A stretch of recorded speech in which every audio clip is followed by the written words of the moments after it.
नमस्कार दोस्तों, आज के निबंध का शीर्षक है कार्बन फार्मिंग सतत कृषि की राह। 700 शब्दों का निबंध है। चलिए शुरू करते हैं। वर्तमान समय में जलवायु परिवर्तन मानवता के सामने सबसे गंभीर चुनौती के रूप में उभर रहा है। संयुक्त राष्ट्र की आईपीसीसी रिपोर्ट 2023 के अनुसार वैश्विक तापमान 1.1 डिग्री सेल्सियस पहले ही औद्योगिक युग से अधिक हो चुका है और कृषि क्षेत्र कुल ग्रीन हाउस गैस उत्सर्जन में लगभग 24% का योगदान देता है। भारत में जहां 55% से अधिक कृषि वर्षा पर निर्भर है, जलवायु अस्थिरता ने किसानों की आय और खाद्य असुरक्षा पर सीधा असर डाला है। इस संदर्भ में कार्बन फार्मिंग एक ऐसा नवाचार है जो जलवायु परिवर्तन को कम करने और सतत कृषि को बढ़ावा देने में महत्वपूर्ण भूमिका निभा सकता है। कार्बन फार्मिंग एक ऐसी कृषि पद्धति है जिसमें पौधों के माध्यम से वायुमंडल से कार्बन डाइऑक्साइड को अवशोषित कर मिट्टी में जैविक कार्बन के रूप में संग्रह किया जाता है। यह प्रक्रिया प्रकाश संश्लेषण और जैविक पदार्थों के विघटन पर आधारित होती है। इसमें नो-टिल खेती, कवर क्रॉपिंग, फसल चक्र, जैविक खाद का उपयोग, एग्रोफॉरेस्ट्री और पुनर्नवीनीकरण जैसी तकनीकें शामिल है। FAO 2021 के अनुसार यदि वैश्विक कृषि भूमि का मात्र 10% भी कार्बन फार्मिंग पद्धति अपनाए तो प्रति वर्ष लगभग 2.5 गीगाटन कार्बन डाइऑक्साइड वायुमंडल से हटाया जा सकता है। भारत में मिट्टी के क्षरण और कार्बन सामग्री में कमी गंभीर समस्या बन चुकी है। ICAR के 2022 के अध्ययन के अनुसार देश की 37% कृषि भूमि में मिट्टी का जैविक कार्बन स्तर गंभीर रूप से कम है। रासायनिक उर्वरकों और अत्यधिक जुताई ने मिट्टी की संरचना को नुकसान पहुंचाया है। कार्बन फार्मिंग न केवल मिट्टी की उर्वरता और जल धारण क्षमता को बढ़ाती है बल्कि फसल उत्पादन में स्थिरता भी लाती है। साथ ही कार्बन क्रेडिट बाजार से किसानों की अतिरिक्त आय का मार्ग खुल सकता है, जिससे उनकी आर्थिक स्थिति सुदृढ़ हो सकती है। भारत की विविध जलवायु, विशाल कृषि भूमि और पारंपरिक जैविक खेती की पद्धति कार्बन फार्मिंग के लिए अनुकूल वातावरण प्रदान करती है।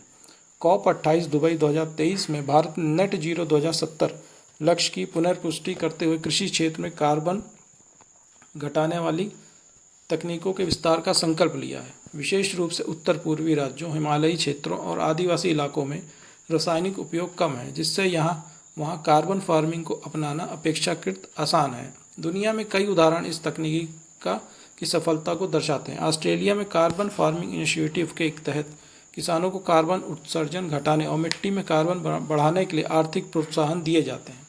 केन्या में वर्ल्ड बैंक कार्बन फंड छोटे किसानों को कार्बन क्रेडिट बेचकर आय अर्जित करने में मदद करता है। भारत में महाराष्ट्र के यवतमाल जिले में सॉयल कार्बन इन्हांसमेंट प्रोजेक्ट के तहत किसानों ने जैविक खाद और फसल चक्र अपनाकर मिट्टी में 15% तक कार्बन वृद्धि दर्ज की।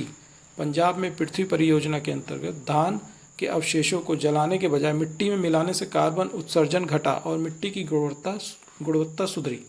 हालांकि भारत में कार्बन फार्मिंग लागू करने में कुछ प्रमुख चुनौतियां हैं। किसानों में तकनीकी जागरूकता और प्रशिक्षण का अभाव, प्रारंभिक निवेश की आवश्यकता और वित्तीय संसाधनों की कमी, कार्बन मापन एवं निगरानी की जटिल प्रक्रिया, कार्बन क्रेडिट बाजार तक सीमित पहुंच तथा छोटे और सीमांत किसानों के लिए तकनीकी सहायता की अनिवार्यता। इन चुनौतियों से निपटने के लिए कुछ कदम आवश्यक हैं। कृषि विज्ञान केंद्रों और ग्रामीण विश्वविद्यालयों के माध्यम से किसानों को कार्बन फार्मिंग की तकनीकें सिखाई जानी चाहिए। कार्बन क्रेडिट खरीदने वाली कंपनियों के साथ PPP मॉडल में साझेदारी कर किसानों को सीधे भुगतान उपलब्ध कराया जा सकता है। अनुसंधान एवं नवाचार के माध्यम से कार्बन अवशोषण बढ़ाने वाली फसल किस्में और पद्धतियों का विकास होना चाहिए। साथ ही कार्बन फार्मिंग को राष्ट्रीय कृषि नीति और जलवायु परिवर्तन अनुकूलन योजना में प्राथमिकता दी जानी चाहिए।